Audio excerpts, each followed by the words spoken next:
Shalom Bapak Ibu semua, apa kabar? Saya percaya Bapak Ibu semua pasti luar biasa dalam berkat dan perlindungan Tuhan Yesus yang sempurna. Oke, saat ini kita bersama-sama ada di Khotbah Minggu bersama Boksu Willy. Dan tema Khotbah Minggu kali ini adalah memaafkan dan mengampuni. Saudara, mengapa harus memaafkan? Untuk siapa kita memaafkan? Dan kenapa juga harus mengampuni? Apa hubungan kata antara memaafkan dengan mengampuni ini? Apakah penting memaafkan dan mengampuni itu? Apa yang bisa kita dapatkan kalau kita jadi orang Kristen yang mau memaafkan dan mau mengampuni? Mari kita mulai. Markus 11 ayat 26. Tetapi jika kamu tidak mengampuni, maka Bapamu yang di sorga juga tidak akan mengampuni kesalahan-kesalahanmu. Artinya, kalau saudara tidak mau mengampuni, maka Bapa di sorga tidak pernah akan mengampuni kamu. Pernahkah saudara mengalami sakit hati karena disakiti? Saya yakin pernah lah. Entah disakiti oleh teman kerja, teman sekolah, teman sepelayanan, pacar, atau mungkin disakiti oleh orang-orang yang sangat kita kasihi.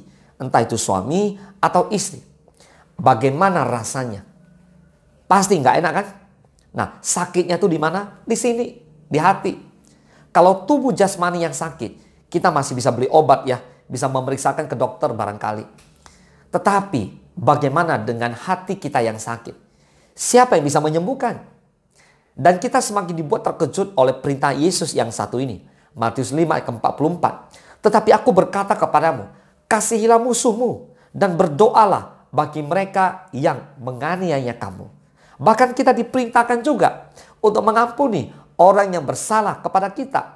Matius 18 ayat 22. Yesus berkata kepadanya, bukan, aku berkata kepadamu, bukan sampai 7 kali, melainkan sampai 70 kali 7 kali.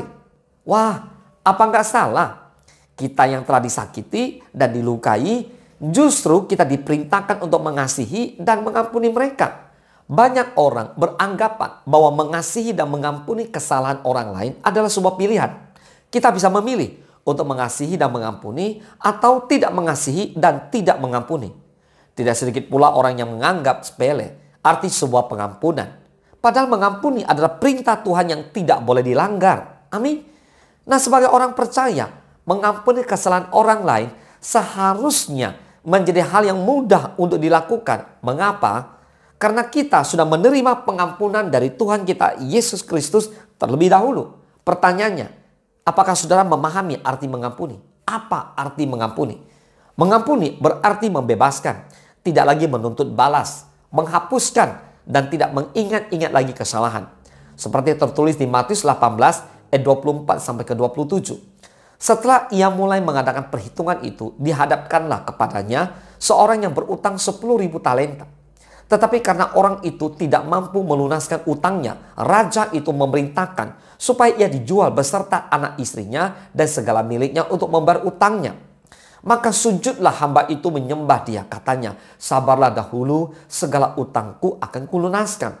Lalu tergeraklah hati raja itu oleh belas kasihan akan hamba itu, sehingga ia membebaskannya dan menghapuskan utangnya. Amin. Saudara, mengampuni berarti pula membuang jauh-jauh, tidak menyimpan kesalahan orang lain, dan bahkan pemazmur mengatakan sejauh timur dari barat, demikianlah dijauhkannya daripada kita pelanggaran kita. Di Matius 6 ayat 14 dikatakan, karena jikalau kamu mengampuni kesalahan orang, Bapamu yang di surga akan mengampuni kamu juga. Nah, berkat terbesar ketika kita mau mengampuni orang lain adalah Tuhan akan mengampuni dosa kita. Namun, jika kita tidak mau mengampuni, Tuhan pun tidak akan mengampuni kita. Yakobus 5:16 dikatakan, karena itu hendaklah kamu saling mengaku dosamu dan saling mendoakan supaya kamu sembuh. Doa orang yang benar bila dengan yakin didoakan sangat besar kuasanya. So, adapun dampak lain dari pengampunan ialah mendatangkan kuasa kesembuhan. Doa-doanya akan didengar dan dijawab oleh Tuhan. Serta korban persembahan kita akan diterima oleh Tuhan kita Yesus Kristus. Katakan amin. So, jangan tunda-tunda waktu untuk melepaskan pengampunan bagi orang lain. Saudara sadar nggak bahwa yang namanya menjadi orang Kristen berarti memaafkan yang tidak dapat dimaafkan. Karena Tuhan telah mengampuni yang tidak dapat dimaafkan di dalam Anda. Ini sulit. Mungkin tidak terlalu sulit untuk mengampuni satu orang yang menyebabkan kesalahan yang besar. Tetapi untuk mengampuni provokasi yang tak henti-hentinya dalam kehidupan sehari-hari, untuk terus memaafkan ibu mertua yang suka memerintah, suami yang suka mengintimidasi, istri yang suka mengomel, anak perempuan yang egois, anak yang suka berbohong, bagaimana kita bisa melakukannya? Ya, hanya menurut saya dengan mengingat kita sendiri, dengan mengartikan kata-kata kita ketika kita mengucapkan doa-doa kita setiap malam. Ampunilah kesalahan kami, seperti kami pun mengampuni orang-orang yang bersalah kepada kami. Amin. Kita tidak diberi pengampunan dengan syarat lain. Menolak berarti menolak belas kasihan Tuhan bagi kita sendiri. Memaafkan tidak selalu mudah, tapi faktanya mengampuni terkadang bisa menjadi salah satu hal tersulit sebagai orang Kristen yang harus kita lakukan. Ketika kita telah disakiti secara mendalam atau bahkan berulang kali, bisa jadi hampir mustahil untuk mengampuni. Pertanyaannya, bagaimana Anda mampu memaafkan orang yang telah melecehkan Anda? Bagaimana Anda mampu memaafkan pasangan yang berselingkuh? Bagaimana Anda mampu memaafkan orang yang mencuri, bahkan melukai hati Anda? C.S. Lewis mengatakan bahwa kuncinya adalah mengingat konsekuensi jika kita tidak memaafkan. Tuhan tidak akan mengampuni kita jika kita tidak mengampuni orang lain. Dan mengapa Tuhan harus? Tuhan menawarkan semua kepada kita hadiah yang tak ternilai harganya jika kita mau memaafkan, jika kita mau mengampuni. Tidak peduli siapa Anda telah banyak diampuni. Memang benar bahwa sebagian dari kita telah diampuni lebih dari yang lain. Namun kita semua telah diampuni yang tidak dapat diampuni, yaitu kita semua telah diampuni karena berbalik dari pencipta kita. Karenanya, jika kita menolak untuk mengampuni orang lain, kita menolak belas kasihan Tuhan yang telah diberikan secara cuma-cuma kepada kita. Yang ngerti katakan amin. Nah, kebalikan dari pengampunan adalah kepahitan. Dan kepahitan memakan jiwa Anda. Orang yang menolak untuk mengampuni menghancurkan jiwa mereka sendiri. Tuhan ingin kita mengampuni orang lain karena Tuhan tahu tidak mungkin kita hidup sehat tanpa mengampuni. Tidak ada peluru ajaib untuk memaafkan dengan mudah. Namun, orang yang menolak untuk mengampuni belum menerima betapa Tuhan telah mengampuni mereka. Tuhan akan selalu memberi Anda kekuatan untuk mengampuni jika Anda dengan sukarela meminta bantuan. Marilah saudara, kita menjadi orang yang cepat mengampuni dan mengulurkan kasih karunia kepada mereka yang ada dalam hidup kita. Biasanya, kita sulit membayangkan manfaat pengampunan ketika kita merasa sakit hati dan marah karena perbuatan orang lain terhadap kita. Kesedihan untuk mengampuni orang lain akan menjadi lebih sulit lagi jika tidak ada permintaan maaf atau bahkan pengakuan bersalah dari pihak yang telah menyakiti kita. Nah, kesulitan dalam memaafkan seringkali disebabkan anggapan bahwa pengampunan itu merupakan hadiah bagi orang yang telah menyakiti kita.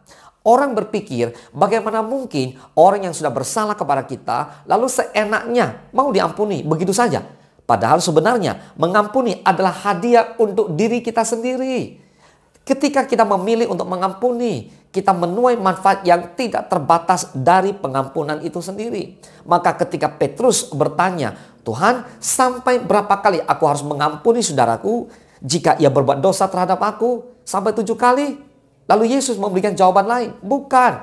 Aku berkata kepadamu, bukan sampai 7 kali, melainkan sampai 70 kali 7 kali. Wow, katakan amin. Saudara, Yesus mau menyampaikan manfaat dan berkat yang tidak terbatas bagi orang yang bersedia mengampuni sesamanya. So, kesimpulannya, apakah pengampunan itu?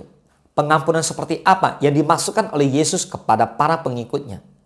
Pengampunan adalah tindakan atau pilihan untuk melepaskan pelaku dari hukuman kita dan mempercayakan semuanya kepada Tuhan. Kamus mendefinisikan pengampunan sebagai pembatalan utang. Kita semua percaya bahwa kita semua diampuni atas pelanggaran kita melalui Kristus rela mati di kayu salib. Pekerjaan Yesus di kayu saliblah yang membatalkan utang kita. Katakan amin. Pengampunan dari Yesus adalah tanpa syarat.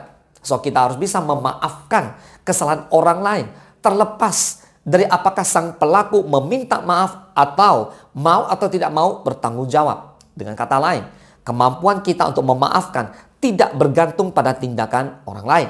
Efesus 4 ayat 32 dikatakan, tetapi hendaklah kamu ramah seorang terhadap yang lain, penuh kasih mesra dan saling mengampuni, sebagaimana Allah di dalam Kristus telah mengampuni kamu. Amin. Kolose 3:13, Sabarlah kamu seorang terhadap yang lain, dan ampunilah seorang akan yang lain, apabila yang seorang menaruh dendam terhadap yang lain. Sama seperti Tuhan telah mengampuni kamu, kamu perbuat jugalah demikian. Jawaban Yesus kepada Petrus maupun pesan kitab suci menawarkan sebuah pilihan hidup. Memilih untuk mengampuni berarti kita memilih untuk menikmati manfaat pengampunan. Katakan amin. Pengampunan membawa berkat. Lukas 11 ayat ke-28. Tetapi ia berkata, yang berbahagia ialah mereka yang mendengarkan firman Allah dan yang memeliharanya. Amin. Tidak memaafkan adalah beban yang berat juga. Hal tersebut tetap bersama kita dan sangat melelahkan kita. Dan mempengaruhi banyak aspek kehidupan kita. Ketidakmengertian mengikis kesehatan kita dan menumbuhkan kepahitan dan kebencian. Beban tidak bisa mengampuni akan terus bertambah dan menyakiti diri kita sendiri lebih daripada orang lain. Maka pengampunan itu membebaskan kita dari beban yang menggerogoti diri kita dan kehidupan kita. Pengampunan meningkatkan kualitas kesehatan fisik seperti menjaga detak jantung, hipertensi, dan sebagainya. Pengampunan menciptakan rasa damai dan tidak berprasangka buruk, bersedia memberikan senyum dan memberikan tempat di hati kita untuk orang lain. Rasul Petrus di 1 Petrus 3 ke 9 menulis begini. Dan janganlah membalas kejahatan dengan kejahatan atau caci maki dengan caci maki. Tetapi sebaliknya, hendaklah kamu memberkati. Karena untuk itulah kamu dipanggil, yaitu untuk memperoleh berkat. Katakan amin. Ayo, yang mau memaafkan dan yang mau mengampuni hari ini, saya mengajak untuk angkat tangan bersama-sama. Saya akan mendoakan saudara dengan sungguh-sungguh agar sungguh-sungguh saudara dimampukan oleh Tuhan lewat khotbah minggu ini. Kita bersama-sama mampu mengampuni orang-orang yang bersalah kepada kita, orang-orang yang sudah menyakiti hati kita, orang-orang sudah berbuat jahat terhadap kita. Maafkan mereka dan ampuni mereka. Katakan amin. Mari kita bersatu dalam doa. Bapa di dalam surga, kami telah belajar tentang memaafkan dan mengampuni. Mampukan setiap kami untuk melakukannya. Tuhan, kami tahu kalau kami tidak memaafkan, tidak mengampuni, itu tidak baik buat kehidupan kami sendiri. Menjadi beban berat. Kami juga tidak bahagia dan tidak damai.